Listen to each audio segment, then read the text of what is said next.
Goats, goats, go, go, go, goats, go, go, go, goats. Supermarkets, goats, goats, go, go, go, goats, goats, supermarkets.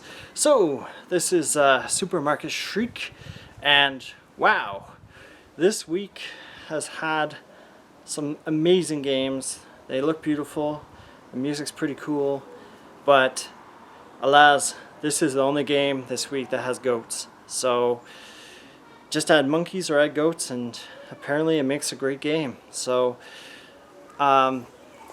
it's all about the little touches sometimes in games, like just, they just went to the extra mile. This game is pretty wacky. The premise is you and a goat, I guess you break in by accident. I don't know if it was like, maybe you can speak to goats and like you made a plan to break into the supermarket, but it's a very weird game setup. But regardless, you and a goat are stuck in a shopping cart.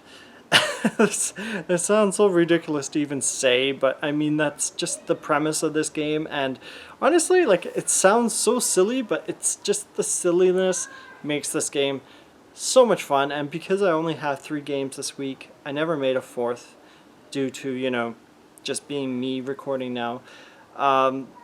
Honestly, like, this is probably the best possible game to end this week with. It's just so silly, it's over the top, and I haven't even touched how this game controls yet.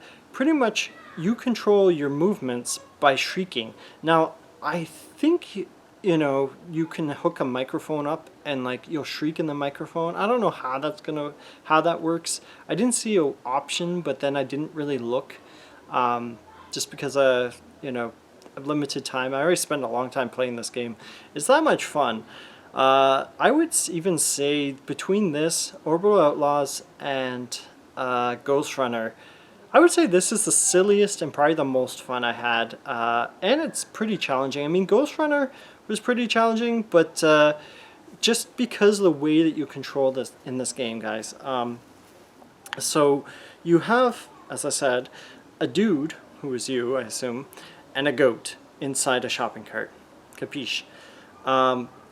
And so your guy shrieks, and your goat shrieks. So that controls your acceleration and going forwards. Like, it's even crazier saying this out loud. Like, trying to explain this game, like, people are like, there's something wrong with you, man. But no, don't worry, there isn't. So if you press on the left trigger, you pretty much turn left and you have your dude shrieking.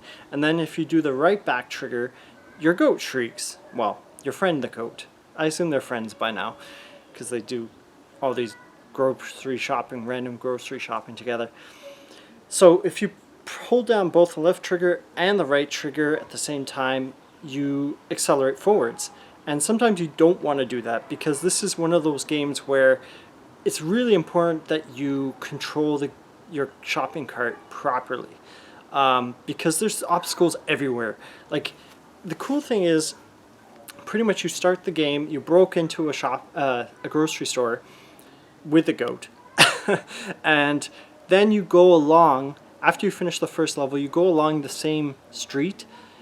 And that's how it's sort of like the open world, or the main world of the game. You're going along the road and there's different shops along the way. So there's one cool stage, I don't want to spoil the game, but there's a cool arcade you go into, and there's so many homages from... I had to stop playing because, guys, I had to record this, and like all this recording and playing, like, it's very time consuming, but that's okay. So you go inside, like, there's one arcade, then there's a shopping center where you're supposed to run into all the beans, and like, no joke, there's a whole tower of beans around the whole supermarket, and that's the level. Like, you just crash into them, and if it was that easy, that would be great, but no. The first level, for example, there's like produce, like shelves on fire. So if you go into those flames, you have to restart the whole level. Or at first I thought they were mines, but then I guess like they're just like proximity devices where it pops up like the stage out of nowhere, and like you get flung away. Like all these traps inside the supermarket, they just fling you away, and you have to, again, not surprisingly, unsurprisingly, you just have to start the stage over. And like the first stage I found is kind of weird. It sort of prepares you for like some stages are easier, others are kind of harder, but like there's a lot of great variety in this game. Like each stage for the most part, the traps and levels are unique, even though they don't really reuse from what I've seen. Like I only played the first world, and I think there's 38 stages. And the cool thing, the main incentive to keep playing is as you go along, if you play better, you collect more stars at the end of the stage. And the more stars you obtain in that world, you might be given, like after you beat a stage, headwear. You can customize in the option menu, like the color of your character, like either his race. I don't think you can change the sex of your character. I guess it has to be a dude. And I assume your goat might be a female goat. I don't know. These are the sort of things I think about. But at first I thought it was a donkey, honestly. But anyways, yeah, you can change your skin tone, your color of your jersey, I think your pants. I didn't try and change your pants or shoes. I was pretty cool with the current setup. So you get these items as you progress, so it's kind of an incentive to keep playing. I think the multiplayer seems to be the same. I think it's like 2 to 8 players, which is pretty crazy. Like most multiplayer is like 2 to 4 players, so I think it's local and remote as well. But it's such a fun game. The music's so upbeat, and just it adds to the vibe, like the wackiness of this game. Like this game, if I had to describe this game, I'd say I'd either go with like wacky, whimsical, or fun, because it's all of that, and maybe one word's not enough. I think it's like $28. Or 22, I think. It's definitely worth the 22. I really went into this thinking it was like going to be like a just totally a dash game, like a basic dash around the shopping center / grocery store, but it's a little bit more than that. Like they spruce it up, and like all the nods, like there was a homage. I don't want to give away too much of what you encounter, but there's a homage to like the classic Sonic 3D bonus levels, and then there's secret stages too. So like I found 2 secret stages. The secret stage seemed really short compared to the other levels, but they were harder.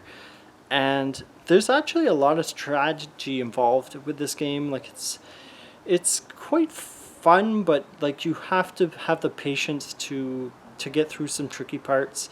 I didn't know how to get across to like there was like a water like moat almost, like a water trench.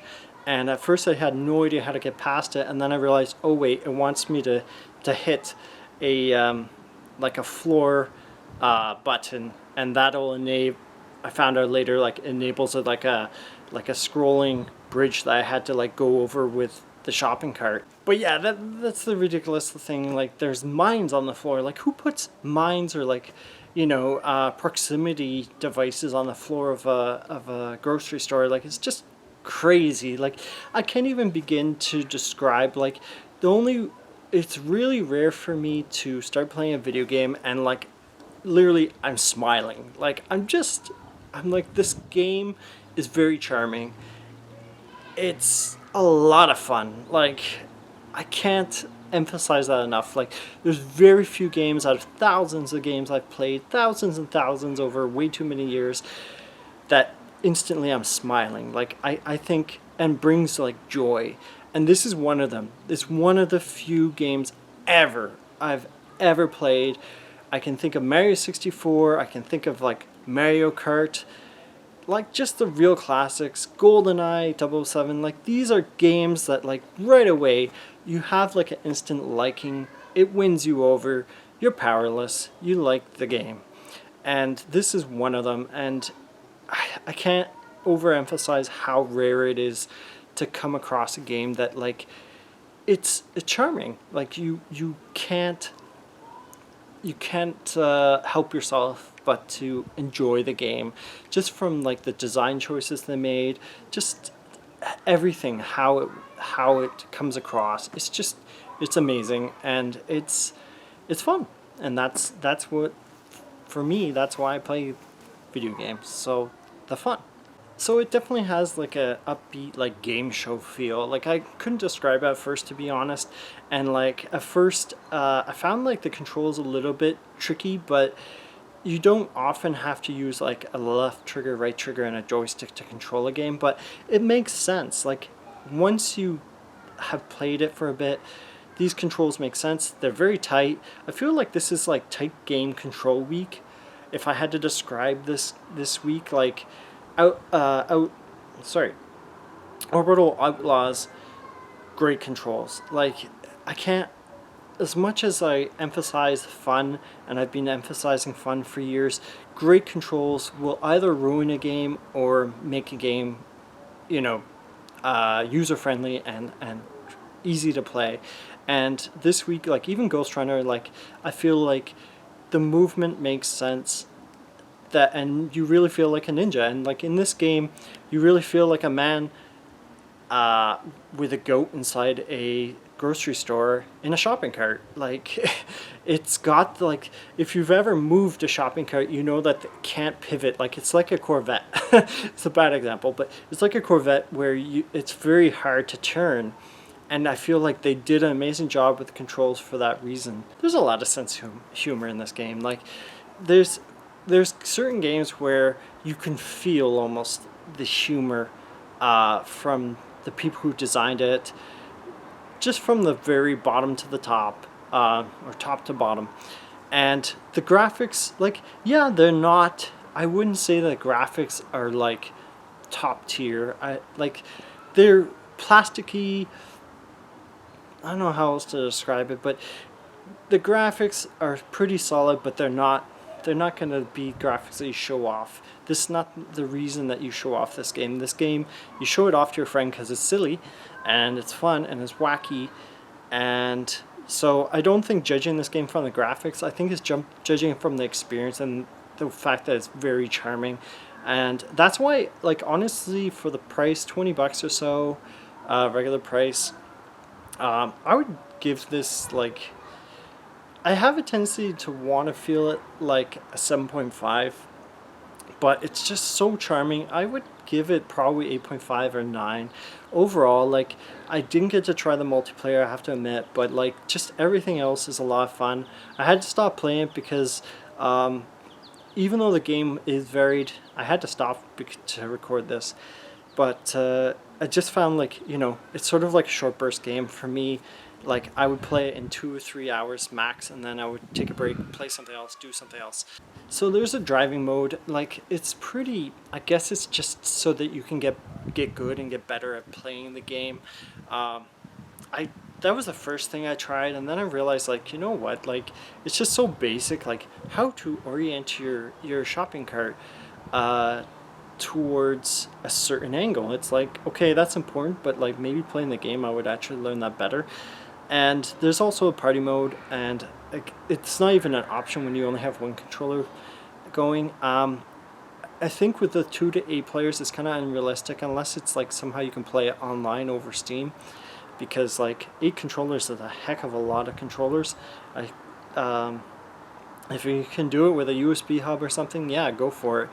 But honestly, like this game, I would definitely say the one-player experience is probably the heart of it. And since you're going to like unlock everything anyways through that, you're probably going to put most of your time into that rather than the multiplayer, which is more something you play later. So yeah, you're playing mostly the campaign to unlock new hats and accessories. There's like a VR helmet I unlocked in the secret stage.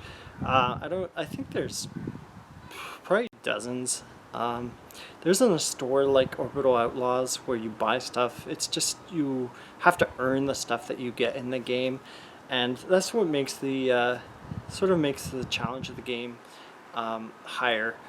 You have to get good to earn enough stars to unlock things, as far as I can tell, unless you just have to pass and like progress to unlock stuff. The unlockables, they're pretty much trivial. There's 38 stages. I think I played like 5 to 10 of them.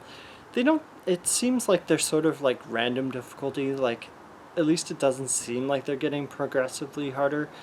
But it's definitely a fun game. Like, that's the bottom line. And yeah, check it out. I don't think it's like a super popular game, so definitely it's more obscure. But I mean, just add the goats. It's that much fun, and it's a game that you can even play with your buddies, like outside of the multiplayer. Just take turns, and yeah, just add goats. The goats make the game. Keep on goating. Take care. Bye.